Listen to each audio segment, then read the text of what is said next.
이번 시간은 2015년 건축산업기사 필기 제1회 기출문제 중에 1번부터 40번까지 건축계획 그리고 건축시공 문제를 한번 풀어보도록 하겠습니다.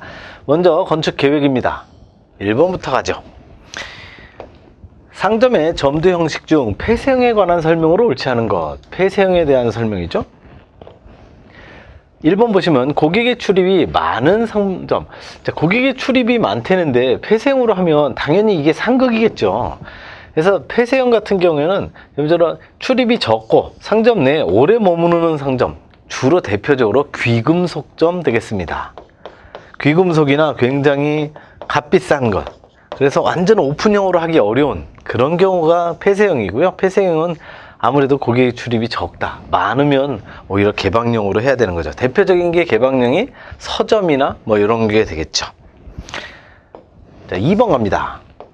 사무소 건축의 기준층 평면 형태 결정 요인에 속하지 않는 것. 자, 기준층 평면 형태, 사무소의 기준층 평면 형태 결정 요인이 1번, 3번, 4번은 다 해당이 되고요. 이거 말고도 여기 더 있죠. 설비 시스템의 한계라든지 방화구획상 면적, 이 5가지를 꼭 기억해 두셔야 됩니다.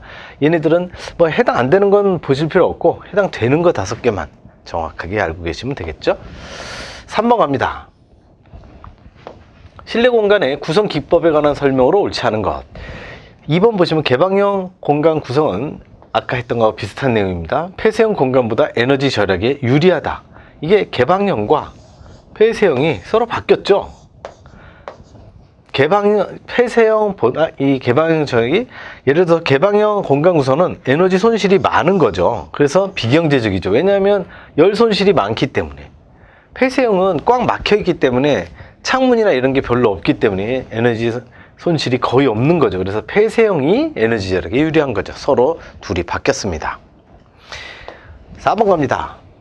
소규모 주택에서 거실과 부엌을 동일한 공간으로 한 형식. 자, 거실을 우리가 리빙룸이라고 하고요.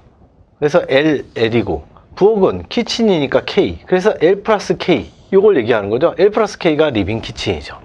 여기에 그대로 리빙 키친, LDK를 전부 다, 여기는 지금 거실과 부엌을 동일하게 해서, 그렇죠. 거실하고 부엌이 된 거는 요거밖에 없습니다. 근데 우리 LDK를 리빙 키친이라고도 해요. 리빙 다이닝 키친. 그러니까 여기 사이에 다이닝이 들어가도 되고 안 들어가도 됩니다. 이거는 많이 생략이 됩니다. 그래서 리빙 다이닝 키친, 리빙 키친. 그래서 이게 이 거실과 부엌이 합쳐진 건 얘가 유일하죠. 지금 보시면 거실하고 부엌이 얘밖에 없죠. 거실하고 식탁, 부엌하고 식탁 이렇게는 있어도 거실하고 부엌이 합쳐진 건 이거밖에 없습니다. 그래서 원래는 정확하게 리빙 다이닝 키친인데 리빙 키친이라고도 얘기한다. 나머지도 알아두시면 되겠습니다. 어쨌든 전부 다 영어입니다. 리빙이 거실이고 다이닝이 식탁이고 식사하는 곳이죠. 그렇게 보시면 되고. 5번 문제 갑니다. 상점 건축의 동선 계획에 관한 설명으로 옳지 않은 것. 1번에 보시면 동선의 변화를 주기 위해 바닥면에 고저차를 두는 것이 좋다? 그럴 리가요. 고저차를 당연히 두지 않는 것이 좋습니다. 이거 꼭 기억하시기 바라고, 수평면으로 처리하는 게 좋다. 일반적으로 상점도 그렇고 식당도 그렇고 기본적으로 고저차가 있으면 이렇게 왔다 갔다 동선 처리가 쉽지 않습니다. 턱이 걸리는 사람도 있고 해서 사고 나면 큰일 나는 거죠. 일반적으로 상점이나 식당은 고저차를 두지 않습니다. 6번 갑니다. 이거는 장애인 등의 편의시설에 속하지 않는 것. 의무적으로 설치해야 되는 편의시설이 아닌 것 해서 보시면 여기는 지금 업무시설이죠. 업무시설 같은 곳에 지금 2번에 보시면 장애인 등이 이용이 가능한 욕실. 우리 업무시설과 욕실은 아무래도 거리가 멀죠. 욕실이니까 이거는 공동주택에 사람이 거주하는 공간이고 장애인 전용 주차구역, 화장실, 출입구, 얘네는 업무시설에 다 필요한 거죠.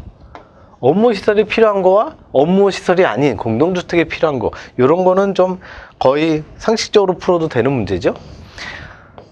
7번 갑니다. 에이드마 법칙의 내용으로 옳지 않은 것. 디자인이 계속 틀린 보기로 계속 나오고 있죠. 디자인하고 어트랙션도 틀리죠. 어텐션이 맞고 어트랙션 틀립니다. 그리고 인터레스트 맞고 아이덴티티 틀립니다.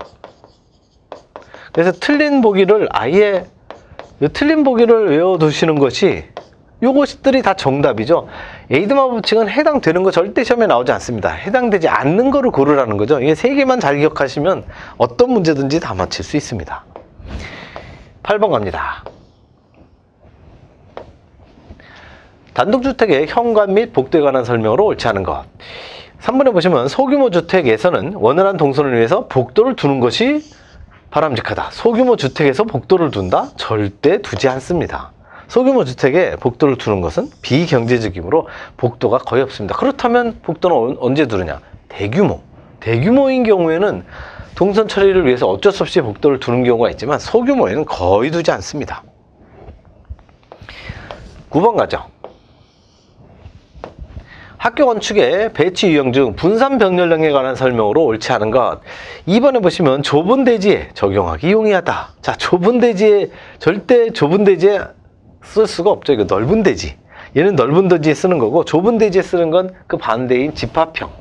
보통 분산 병렬형의 라이벌이 하나는 집합형이 있고요. 집합형이라는 건 위쪽으로 올라가는 거죠. 분산 병렬형은 옆으로 퍼지는 거. 그리고 집합형은 위쪽으로 올라가는 거. 근데 또 하나 라이벌이 있긴 합니다. 폐쇄형도 라이벌이긴 한데요. 이 폐쇄형은 거의 시험에 나오지 않습니다. 이 기사에는 거의 나오지 않더라고요. 이 폐쇄형은 화재나 방제, 피난에 불리하다. 분산병렬은 유리하다. 이렇게 라이벌인데 집합형은 위로 가느냐 옆으로 퍼지느냐. 얘가만 계속 시험에 나와요. 얘는 거의 안 나오고. 그렇기 때문에 요 분산병렬형은 넓은 대지에 사용할 수밖에 없다. 넓은 대지가 필요하다. 라는 거 알아두시면 됩니다. 10번 갑니다.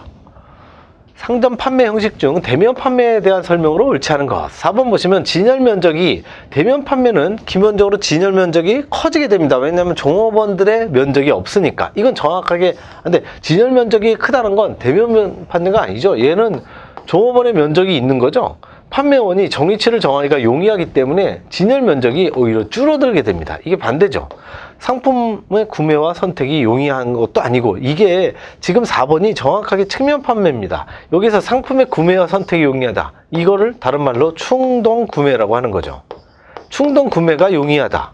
왜냐하면 손님이 직접 물건을 만져볼 수 있으니까. 그래서 진열 면적이 굉장히 커지고 충동 구매의 이런 가능성이 조금이라도 높아지는 거, 바로 측면 판매입니다. 대면 판매가 아니고. 근데 그렇다고 측면 판매가 무조건 좋고 대면 판매가 꼭 안 좋느냐? 그런 건 아닙니다. 장단점이 있는 거죠.